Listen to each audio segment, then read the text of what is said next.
Bonjour et bienvenue sur Flip, c'est Serge et aujourd'hui je reçois Cédric et Guillaume les nouveaux fermiers. Bonjour à tous les deux, Bonjour Serge. Bonjour Serge. je vais vous laisser vous présenter chacun votre tour. Donc moi c'est Guillaume. Avant j'ai travaillé, je suis passionné en fait d'innovation. J'ai fait pas mal de R&D avant et passionné aussi des problématiques environnementales. Je pense que c'est un des grands sujets de notre siècle. Et donc c'est pour ça qu'on s'est lancé dans ce domaine, mais on va en reparler par la suite. Et bonjour, moi c'est Cédric, donc également passionné par l'entrepreneuriat, l'innovation et avec l'objectif de créer un projet qui a un fort impact dans l'environnement. Donc on a créé ce projet pour contribuer positivement au monde de demain. Très bien. Est-ce que vous pouvez me dire qu'est-ce que les nouveaux fermiers? Alors les nouveaux fermiers, c'est la viande végétale française. Ce qu'on fait en fait, on a 3 produits. On a des steaks hachés végétaux, des aiguillettes végétales et des nuggets végétaux. Et ce qu'on fait, c'est que ça ressemble à la viande. Donc c'est la même texture, le même goût, ça se cuisine pareil, mais c'est 100% végétal. Et donc notre positionnement, c'est à chaque fois d'avoir des produits qui sont bons au goût, bons pour la santé aussi, faibles en matières grasses saturées, on met pas beaucoup d'additifs là où il y a beaucoup d'acteurs qui en mettent plein. Et après toujours bon pour l'environnement. L'élevage en fait c'est 15% des émissions de CO2 dans le monde. C'était notre point de départ, c'est pour ça qu'on s'est lancé. Et donc là, on a ces 3 produits qui sont chez Carrefour Market actuellement, qui arrivent bientôt chez Monoprix, qui sont en e-commerce et qui arrivent dans pas mal de restaurants. Et on vient de sortir justement chez Paris New York et Canal Kitchen. Très bien. C'est quoi les étapes de fabrication d'un produit? Si par exemple on prend les aiguillettes, comment vous fabriquez vos produits? C'est quoi les étapes que vous avez menées pour arriver au produit final? Donc nous, à chaque fois, notre point de départ, c'est on choisit un type de protéine, que ce soit du blé, du pois, du soja, à chaque fois sans OGM et qui vient de France ou des alentours. Donc ça, c'est un peu la base. Après, on texture ces protéines. C'est ça qui leur donne l'aspect de fibres musculaires. Et après, on rajoute du jus. Par exemple, on prend souvent de l'huile de tournesol parce que c'est faible en gras saturés. Pour le steak, par exemple, on met du jus de betterave aussi. C'est ça qui donne le côté rouge et qui devient marron quand ça cuit. Et on rajoute des arômes qui donnent le petit goût de viande. En général, c'est des végétaux fermentés. Et c'est ça qui fait qu'au final, on arrive à ressembler à de la viande avec les mêmes apports nutritionnels en termes de protéines et en général moins de gras saturés. En termes de saveur et de texture, est-ce que les grands fans de viande par exemple sentiront une différence? Alors, on a créé ces produits justement, alors ils sont uniquement à base de végétaux, mais pour qu'ils plaisent à la fois à un grand mangeur, un grand fan de viande et également à un végétarien ou à un végan. C'était notre objectif initial et on est très fiers d'avoir réussi. C'est-à-dire que nos produits, que ce soit le steak végétal, les aiguillettes végétales ou les nuggets végétales, sont énormément appréciés. Ils sont considérés comme très gourmands et quasiment indiférenciables de vraie viande, à la fois par des végans, mais également par des grands amateurs de viande. Très bien. Est-ce qu'un produit comme le steak végétal, ça apporte autant de valeur nutritionnelle qu'un steak haché traditionnel? Alors non, c'est un peu mieux. En fait, on est sur le même taux de protéines. Donc, typiquement, sur le steak haché, par exemple, on est sur 19 grammes de protéines pour 100 grammes. Donc, ce qui est comme un steak haché de viande. Par contre, on a moins de gras saturés. Nous, on a 2-3% de graisse saturée sur le steak, par exemple. Le gras saturé, c'est celui qu'on stocke, en fait, qu'on a du mal à éliminer quand on fait du sport, par exemple. Et après, c'est ça qui fait que, du coup, en termes de calories, on est légèrement plus bas parce qu'on a moins de gras. On est dans les mesures de grandeur et sur le reste, on est similaire. On a de plus en plus de marques qui lancent des produits végétaux sur le marché. C'est quoi votre point de démarcation? Alors, on a plusieurs points de démarcation. Le premier, c'est celui que mentionnait Guillaume. On est très bon pour la santé. Donc, nos produits sont verts sur Yuka, Nutri-Score A, peu de gras saturés, pas d'additifs. On essaye d'être au maximum avec des produits naturels et on travaille même à avoir des ingrédients de base qui soient locaux et très bientôt une production française. Donc voilà, ça c'est le premier point sur la santé. Le deuxième point qui est lié, c'est sur l'environnement. Donc on travaille à réduire au maximum notre empreinte carbone. Et le troisième point, c'est l'aspect gourmand. Et nos produits, ce sont les seuls sur le marché qui s'adressent à la fois aux végétariens et aux véganes, mais également aux mangeurs de viande et aux grands fans de viande. Vous m'avez dit tout à l'heure que vous étiez déjà dans certaines boutiques. Vous avez commencé en ligne. Comment on passe d'une marque en ligne qui vend sur un e-shop dans un déploiement en magasin? Et c'est quoi vos objectifs dans les prochains mois ou dans les prochaines années en termes de distribution dans les magasins? Donc nous, on était en ligne effectivement, et ce qui nous a beaucoup aidé, c'est que c'est les consommateurs en fait qui demandent nos produits, et ça nous aide beaucoup en fait à apporter nos produits à la grande distribution, au restaurant, parce qu'on a une demande déjà in fine des consommateurs, et donc c'est ça qui fait qu'on est dans 110 Carrefour Market en Île-de-France et puis dans quelques-uns en dehors. Donc si vous pouvez aller vérifier dans votre magasin si on est là, et sinon faut nous le dire. Et après on arrive chez Monoprix dans 2-3 semaines. Notre volonté, c'est vraiment de démocratiser la viande végétale. On veut que ce soit accessible en magasin, en restaurant, et c'est vraiment notre objectif pour l'année. Très bien. Vous récoltez souvent le retour de vos, consommateurs, par exemple, soit pour améliorer le produit ou pour aller, vers des nouvelles, marques de distribution? Alors tout à fait. Nous, on a une équipe de chefs de secteur qui passe ses journées donc à aller dans tous les magasins qui vendent nos produits pour prendre le feedback à la fois des consommateurs et à la fois des chefs de rayon, comprendre qu'est-ce qu'ils aiment, qu'est-ce qu'ils n'aiment pas et comme ça améliorer le positionnement, répondre aux questions sur la marque. En plus de ça, on est très actifs sur les réseaux sociaux. On a une communauté de 40 000 personnes qui nous suit, qui sont les premiers ambassadeurs de notre marque, et on est énormément en échange avec eux pour comprendre qu'est-ce qui leur plaît, qu'est-ce qui leur plaît moins, comment s'améliorer, etc. Et on les fait beaucoup participer à la vie de la marque. Et comment on négocie avec, les grandes enseignes pour avoir son produit le mieux placé? Alors c'est un procédé qui est assez long.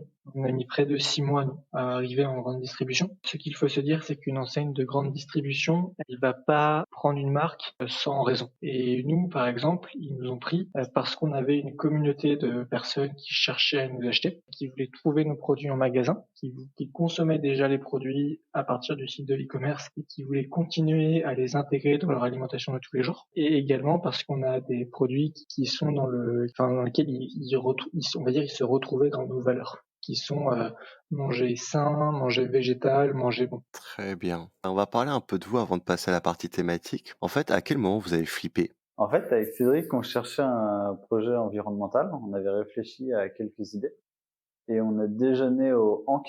Je sais pas si tu vois, c'est un burger dans Paris où ils font des burgers véganes. Et on en a goûté un et on s'est dit que ça avait du potentiel. On s'est dit qu'on pouvait faire quelque chose. Et on s'est dit que si on arrivait à innover pour faire un burger qui soit super bon au goût et qui reste bon pour la santé, que ça pouvait être un vrai moyen pour tout un chacun de passer à du végétal et d'avoir un bon impact environnemental. Et c'est à ce moment-là qu'on s'est lancé. Donc pour vous, c'était vraiment une cause qui vous tenait à cœur, qui vous a permis après de trouver un produit qui corresponde à, on va dire, à vos croyances? Ouais, c'est ça. Moi, typiquement, j'étais dans une association environnementale depuis quelques années qui s'appelle The Shifters, où justement on réfléchit et on fait du lobby vert entre guillemets, et on réfléchissait à beaucoup de pistes, et j'avais envie d'agir plus concrètement, et donc ça c'était un moyen. Et toi, Cédric? Moi, c'est assez similaire en fait. Moi, j'ai toujours été passionné par la nature, par l'environnement, et je voulais avoir de ma vie contribuer positivement, on va dire, au monde de demain, avoir un impact positif sur l'environnement.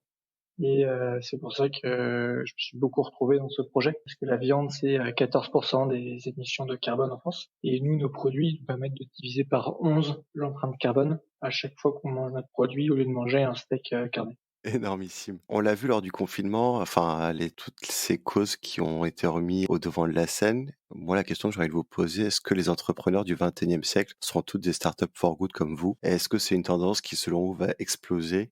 Nous, ce qu'on voit justement quand on cherche à recruter, c'est que de plus en plus les gens cherchent du sens dans ce qu'ils font. En tout cas, j'ai vraiment l'impression qu'il y a un changement d'état d'esprit à ce sujet-là. Et je pense que c'est parti pour durer, ou en tout cas, j'espère que c'est parti pour durer. Et nous, en tout cas, dans notre équipe, les personnes qui nous ont rejoints, la majeure partie, au début, justement, elles cherchaient à faire un projet qui avait du sens pour eux. Et après, il y a plein d'autres motivations, mais c'est celle d'origine. Donc, selon vous, c'est vraiment une grosse tendance et que les entrepreneurs du 20e siècle donc, vont tout aller de plus en plus vers des causes et créer les entreprises par rapport à une cause, plus qu'un produit ou plus que faire du business. Ouais, exactement. Très bien. Est-ce qu'aujourd'hui on consomme trop de viande? Alors la réponse est oui. On consomme trop de viande, mais on s'en aperçoit et ça va changer. On consomme trop de viande parce que la viande, c'est 14% des émissions de carbone en France, donc c'est au-dessus des émissions de carbone de l'aviation. En revanche, désormais, il y a près de 39% de la population française qui est considérée comme flexitarienne, c'est-à-dire qui cherche à réduire sa consommation de viande, à la fois à cause de l'impact négatif sur sa santé et à cause de l'impact négatif sur l'environnement. Donc oui, on consomme trop de viande aujourd'hui, mais on est convaincu qu'il y a une prise de conscience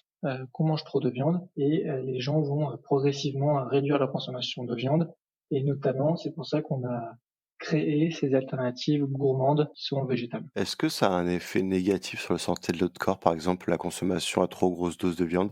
Effectivement, il y a beaucoup d'études qui montrent ça. Typiquement, les exemples souvent cités, c'est les maladies cardiovasculaires qui viennent notamment de l'excès de consommation de gras saturés. Les médecins disent qu'en général, il faut pas manger plus que 500 grammes de viande par semaine. Et un Français moyen est clairement au-dessus. Et donc, c'est pour ça qu'on pense que c'est nécessaire effectivement de réguler notre consommation. Et la question qui se pose aussi, c'est que vous avez dit que les gens se rendent compte qu'ils mangeaient trop de viande, qu'ils voulaient baisser. Mais comment on change les habitudes des consommateurs? Alors justement, c'est notre objectif de réussir à changer les habitudes de consommation des consommateurs. Pour nous, ça passe en premier par mettre à disposition des alternatives végétales qui sont très proches de la viande, donc qui apportent qui ont les mêmes aspects organoleptiques, donc de goût, de texture, d'odeur, et les mêmes apports nutritionnels qu'un vrai morceau de viande. Donc ça, c'est les premiers produits qu'on met en place cette année. Et ensuite, progressivement, on va réussir à faire changer les habitudes des consommateurs pour qu'ils consomment de moins en moins de viande, de moins en moins de produits végétaux qui sont, on va dire, simili-carnés, comme ceux qu'on a mis au point actuellement, et pour de plus en plus les rediriger vers de vrais produits végétaux. Très bien. Et en termes de communication, ça passe par la forme de l'éducation, ça passe par des événements, ça passe par quoi pour justement habituer le consommateur à manger ce type de viande végétale ou de changer son habitude de consommation? Il y a plusieurs points. Nous, on pense le premier point important, c'est d'informer. Il y a beaucoup de gens qui se rendent pas forcément compte que justement des impacts négatifs de la viande sur l'environnement ou la santé. Donc, on pense que c'est important d'avoir accès à l'information et ça, on est assez heureux de voir que justement l'information se démocratise. Et après, deux, c'est nous, on propose nos offres et on essaye de communiquer sur les réseaux sociaux, sur Facebook, sur Instagram. Et puis nos produits, quand on les voit en magasin ou au restaurant, les produits communiquent par eux-mêmes. En général, quand les gens prennent nos produits, ils s'en rappellent, ils en parlent autour d'eux. Et c'est comme ça que typiquement les burgers se sont fait connaître assez vite. Pareil pour les aiguillettes, pareil pour les nuggets. Donc ça, on communique de proche en proche. On va revenir à l'industrie de la viande. Comment l'industrie de la viande menace le monde? L'industrie de la viande menace le monde sur plusieurs points. Le premier, c'est l'élevage intensif qui est responsable d'une grosse partie des émissions de carbone en France et dans le monde, donc 14% en France. Le deuxième point, c'est l'industrie de la viande qui essaye de fermer l'ouverture des consommateurs vers des produits simili-carnés et vers des produits végétaux. Un exemple, en ce moment, il y a une loi qui est en train de passer pour interdire l'usage du mot steak végétal en France. Sachant que steak végétal, le steak c'est considéré comme un morceau, ce n'est pas forcément relié à la viande, et c'est une formulation steak végétal qui est utilisée depuis plus de 15 ans pour définir les produits végétaux qui ont une forme ronde. D'accord. C'est une loi qui n'a pas de sens donc. Je ne dirais pas qu'elle n'a pas de sens. On va dire qu'elle est biaisée et elle va énormément, on va dire, la direction qu'elle prend, c'est cliver d'un côté tous les produits à base de viande pour les protéger en fait et vraiment pousser le plus loin possible des rayons carnés, les produits végétaux. C'est vraiment pour protéger l'industrie de la viande, pour qu'elle se protège et pour ne pas qu'il puisse y avoir justement des nouveaux produits innovants comme ceux qu'on développe et comme ceux qui sont développés dans de nombreux autres pays, à la fois européens et dans le monde, pour les empêcher de se développer en France. Et au contraire, comment la viande végétale peut améliorer notre empreinte environnementale? Une image, c'est que pour faire 1 kilo de protéines animales, par exemple, avec une vache, il faut 10 kilos de protéines végétales, donc par exemple du blé. Et donc nous, en fait, il n'y a pas la vache en fait qui a ce taux de conversion de 10%. On prend directement la protéine végétale en amont. Et c'est un des exemples en fait qui fait que nos produits font 11 fois moins de CO2 que leur équivalent carné. Et c'est ce qui fait que aujourd'hui 14,5% d'émissions de la viande peuvent réduire drastiquement si on passe à du végétal. Et il y a un chiffre aussi que je trouve important, c'est que le GIEC avait publié il y a 2 ans des chiffres de comment limiter le réchauffement planétaire à 1,5 degré en moyenne, ce qui est déjà beaucoup pour une moyenne. Et dans les objectifs qu'ils avaient donnés, il fallait réduire par 2 notre empreinte CO2 dans le monde d'ici à 2030. Donc, tout le monde disait que c'était absolument impossible. Mais typiquement, si la moitié de la viande devenait de la viande végétale, sur le périmètre alimentation, on arriverait à atteindre les objectifs du GIEC et donc à limiter à 1,5 degré le réchauffement planétaire. Et donc nous, justement, ce qu'on veut montrer, on fait que partie de la solution. On est modeste, on fait partie de la solution et on veut montrer qu'il y a des options qui sont possibles et en tout cas on fait tout pour. Petite question à titre de culture générale, le GIEC c'est quoi? Le GIEC c'est un groupement de scientifiques mondial.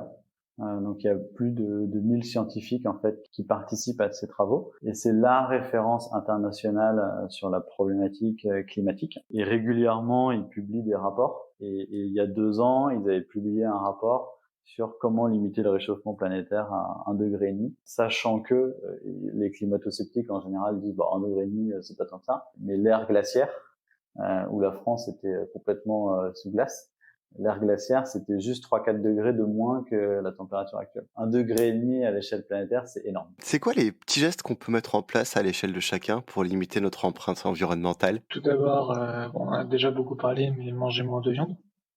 Essayer de réduire sa consommation en viande via des alternatives végétales. Le deuxième point, c'est réduire donc les autres postes, on va dire, d'empreinte carbone. Donc c'est réduire les transports en avion, privilégier le covoiturage, privilégier les transports en train, prendre le vélo plutôt que la voiture. Et enfin, c'est faire attention au recyclage, et notamment dans les villes. Très bien. Quel est le rôle de la consommation excessive de viande et de l'élevage intensif dans les grandes épidémies au cours de ces 20 dernières années? C'est ce qu'ils appellent les zoonoses. En fait, quand l'élevage intensif, ça consiste à confiner ensemble des milliers d'animaux. Quand ils sont confinés, ils tombent malades, parce que les maladies se répandent très vite. Du coup, ils sont sous dose de médicaments assez élevés.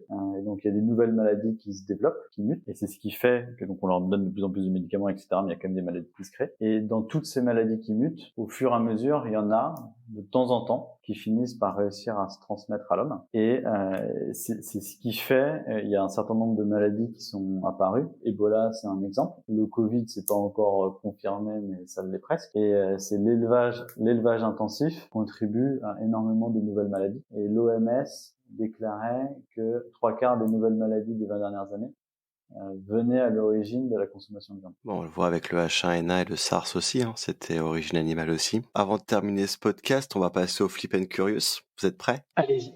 Très bien. Si vous deviez me conseiller un invité pour Flip, vous diriez qui? Philippe Cantet, d'ailleurs, qui est un de nos investisseurs, et a lancé une marque de lessive écologique cette année. En fait, c'est une marque qui on dit des NVB, en fait, qui est directement vendue en ligne à ses clients. Donc, elle ne va pas passer par les réseaux de distribution normaux. On ne va pas aller acheter sa lessive au supermarché. On va la recevoir directement par la poste avec un format de colis. Et c'est une lessive qui est très écologique, qui est sèche. Parmi vos produits, votre coup de cœur? Ah, mais ça, c'est comme si tu demandes à un père lequel de ses enfants il préfère. Allez, un chacun, comme ça fera. Ah non, tu vas pas pouvoir me faire dire quel enfant je préfère. Moi non plus. Nous, on aime bien les trois. Et après, dans l'équipe, pour le coup, chacun a un peu son coup de cœur. En fait, votre prochain grand flip, c'est pour quand? Écoute, le prochain grand flip, si tu veux tout savoir, c'est la semaine prochaine. La semaine prochaine, on fait des livraisons à près de 240 Monoprix dans toute la France. Monoprix, c'est la première enseigne avec laquelle on va déployer nos produits à l'échelle nationale. Actuellement, on était en région parisienne avec Carrefour. Et là, donc d'un point de vue de production, d'un point de vue d'opération, d'un point de vue de chaîne d'approvisionnement, et après de visite sur le terrain, c'est un gros challenge pour toute l'équipe d'arriver à passer d'une centaine de magasins en Île-de-France à 240 de plus répartis sur toutes les grandes villes de France. Bravo, félicitations. J'espère que ça se passera bien. Mais du coup, ça me pousse à poser une dernière question. C'est comment on s'organise quand on passe de 100 boutiques à une livraison nationale quand on est une startup? Un des points clés, c'est l'équipe, parce qu'au tout début, on n'est pas très nombreux, on a un grand projet et une petite équipe. Et beaucoup d'énergie. Et après, là justement, c'est pour ça qu'on est en train de faire grandir l'équipe. On recrute, et pour nous, c'est super important de recruter des personnes motivées et qui croient à notre projet pour grandir avec nous. Très bien. Merci beaucoup en tout cas à vous deux. Merci Cédric, merci Guillaume. Je rappelle, vous êtes les fondateurs, les nouveaux fermiers. Et on peut retrouver sur votre site et bientôt chez Monoprix la semaine prochaine et chez Carrefour tous vos produits. Je vous souhaite bonne continuation à vous pour la suite. Merci. Beaucoup. Toi aussi. À bientôt. À bientôt. Points clés, c'est l'équipe. Parce qu'au tout début, on est Si vous pas avez très aimé, nombreux, n'hésitez pas à on a un liker, grand partager projet et commenter. Et vous, le grand flip, beaucoup c'est pour d'énergie. quand? Et après, là justement, c'est pour ça qu'on est en train de faire grandir l'équipe. On recrute. Et pour nous, c'est super important de recruter des personnes motivées qui croient à notre projet pour grandir avec nous.